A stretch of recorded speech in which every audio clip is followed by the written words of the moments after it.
Hi guys, and welcome along to today's video. Now, I've been asked this question before, but it's come at me again. It's an old one of I've turned the radiator up full blast on the thermostatic rad valve and it's still not getting hot enough. Can I do anything about it? Now, there's lots of reasons why that is not working, and it's going to take a little while to run through them all, so be prepared. Let's start with the easiest things first. So you turned your thermostatic valve right up to flat out on 5 and it's still not getting enough heat. First things to try, the easiest things is always the best things to try first, and that is see if there's any air in the radiator. Just put a key in there, open it up and see if you get any air out at all. If you just get water, then you've not got any air in there. Now, when you do that, make sure of course the heating system is off and you've got a bit of cloth you can put under there to catch any water coming out of it. Okay, just a quick one on that. Secondly, to feel the radiator with your hands. Is it hot at the top? If it is, that generally does mean there's no air in there. Okay, but it's always still best to check. But if you come down the radiator and find you've got a cold spot down the bottom, and even an area of cold spot, then you may have sludge in there, in which case the rad could do with taking off and cleaning outside. And if you're asking, yes, that's Mo out there barking her head off. she never lets me get away with doing a video these days without putting her input in. Another thing that we need to look at, the other end of the radiator will have a lock shield valve on it, okay, with just an end like so. I'll take the towel out of the way. And basically it's probably screwed down so far to balance the system out, which we'll talk about in a minute. But you could always try opening that just half a turn more with a pair of pliers. Just stick it on the top of that knob there and give it a little turn, half a turn more, and see whether that makes a difference to it. By the way, if you do get constant air in the radiator and you're constantly bleeding, then I fitted one of these Radiator air valves from Germany, really good, much better than the Aladdin ones. It's a self bleeder, and this one used to clog up with air all the time, but I haven't had to bleed it since it's been fitted, which has been over 2 years now, so they really work quite well, those ones.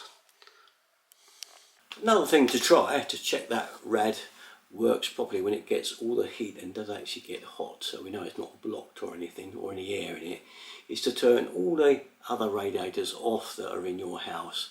Just use the thermostatic end and close them right to 0 and run the heat, and then see if that rad really does get piping hot. It should do when it's the only rad on the system, should get really hot, so you know what kind of heat it's capable of. If it doesn't get hot after that just on its own, then you may well have a faulty radiator valve. The thermostatic valve could be actually faulty, right? Because sometimes the pins in them stick down and sometimes only just pop up a little bit, which means the valve is only letting a tiny little bit of the heat into the radiator, but at least that would tell you that there's nothing actually wrong with your system.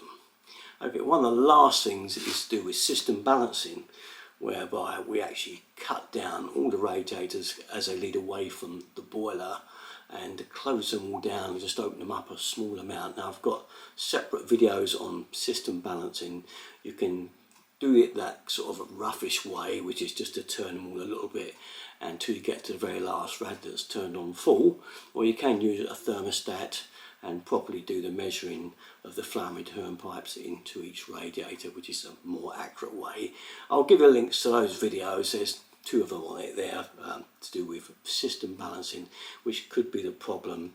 And especially if you've had any alterations done, had any extra rads put on, or moved a radiator, anything like that can cause this problem where it just seems like you're not getting enough heat out of the radiator. It always seems to be the very last rad on the system is the one in the lounge where you sit down to watch TV. I know it's only it's one of those things, it just seems to be that that's going to be the one that's not going to get hot, isn't it? All the others are going lighter than so there we are, a few things to try. It's worth a go. It's usually one of those problems there that is the issue, so do look into those one by one. Okay, I've got lots of videos on radiators and heating and stuff like that, so do check some of those out. Lastly, just before we go on a sad note, I'm afraid Those of you who have been asking about Shadow, that you've not seen our cat for a little while, well, I have to tell that she passed away a few days ago, which is very sad, and we do miss her, but she was 15 and she had a good life, so that's all we can say. But you won't see Shadow, I'm afraid, in any more of my videos. She used to crash them a treat, and I do miss her. There we are, never mind. Okay, that's it though, guys. All my stuff, you know where to go, usual place. Derek and 33. Thanks for watching. Bye bye.